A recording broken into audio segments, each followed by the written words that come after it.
Welcome to the Coach's Corner. John Santiago of ICGirls.com, being joined by Iona College volleyball head coach Patric Santiago.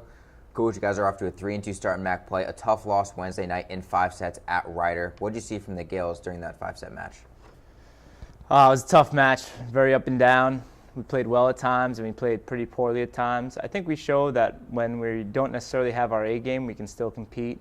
And I think we've showed we need to grow some and kind of expect to be a team that's going to come out on top of those battles instead of wondering what's going to happen. You look at that match on Wednesday and the 25-12 deficit that you guys found yourself at the end of the third set really stands out. However, you battled back for a 26-24 win in the fourth set. So what was the difference in the mentality in which you approached the third set and the fourth set? Man, I have no idea, but if I could figure that out, I'd love to tell them not to do it. I think that we fight, but sometimes we just get a little bit in our own heads right now, and we're trying too much to control stuff we can control and try to be a little bit extra or do things perfectly. And we just have to have the courage to be good and be us and have the courage to feel that if we're us, we're going to be good enough. In Junior Crier Archibald's Student Athlete of the Week interview earlier this week, she mentioned the passing was a little bit errant against the Bronx. Would you agree with that assessment? Yeah, I think at times our first touch sprayed. I think that we had probably the same number of great passes and the same number of less than perfect passes, but our less than perfect passes, we do a scale from 0 to 3, and usually you want your bad passes to be a 2, and we were probably in the 0-1 range a little more than we would like. So. How do you determine that scale? Is that something that you learned from your coaching experience, or is it something that you came up with on your own? It's kind of a standard volleyball thing. You either do it 0 to 4 or 0 to 3. If it's a 3 pass, you have all 3 options, the middle, the outside hitter, and the right side. If it's a 2 pass, you're down to just your pins. And if it's a 1 pass, you're, oh my God, we got to just hike it up to somebody.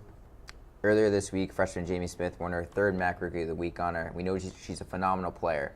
But from what you've seen in practice and in games, what areas can she still improve upon in her young rookie season? She's got to definitely improve her poise a little bit, and she's great, but to whom much is given, much is expected. So she's got to come through in big moments, and she's just got to keep her ship a little more even out there and make sure she's thinking and going. And a lot of our players, Jamie, Claire, the entire crew, I think they have to believe they're champions a little bit more. Well, you guys have another test this weekend when you travel to Siena and Marist. How do you as a coach prepare for these back-to-back MAC games? Obviously, they're going to be competitive in conference. Do you approach it one game at a time? Is it one giant preparation session? It's a prep that goes a long way, but we prepare and then we try to give it to our athletes one game at a time. So we're focused on Siena right now. Well, one big thing about is recovery as well in between those games, Saturday and Sunday. What do you preach to the players once that first game ends and before that second game begins in those, maybe that just 12-hour, 24-hour difference? We just got to do our best to make sure we get our nutrition in, get our sleep in, and for sure make sure we're on top of our studies. And really just what happened we can't control, and we got to look forward and get ready for Saturday. All right, now I'll let you go on this one. Nutrition. One thing about volleyball that stuck out to me is the snacks. In between the second and third set, the snacks display is phenomenal. Sure. So I got to ask, what's the mentality? Why are the snacks there? Obviously for energy, but stuff like that. But what goes into the mentality picking out those snacks, and why are they important?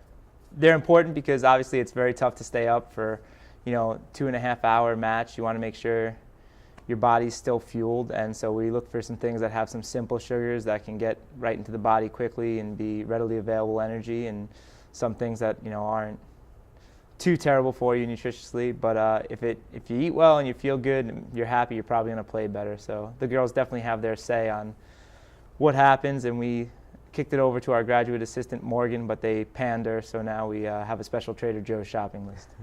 What did you have a go-to snack when you were a player? I didn't. I had Power Bar energy gels, the strawberry with a little caffeine, but then the NCAA said no more caffeine, so. Well, if I could put in a request, I'd request more bananas for next home game, if you don't mind. More bananas? More bananas. Anything you and Steve want. Okay, thank you. Appreciate it, Coach. That's Coach Santiago. Best of luck this weekend against Iona and Marist.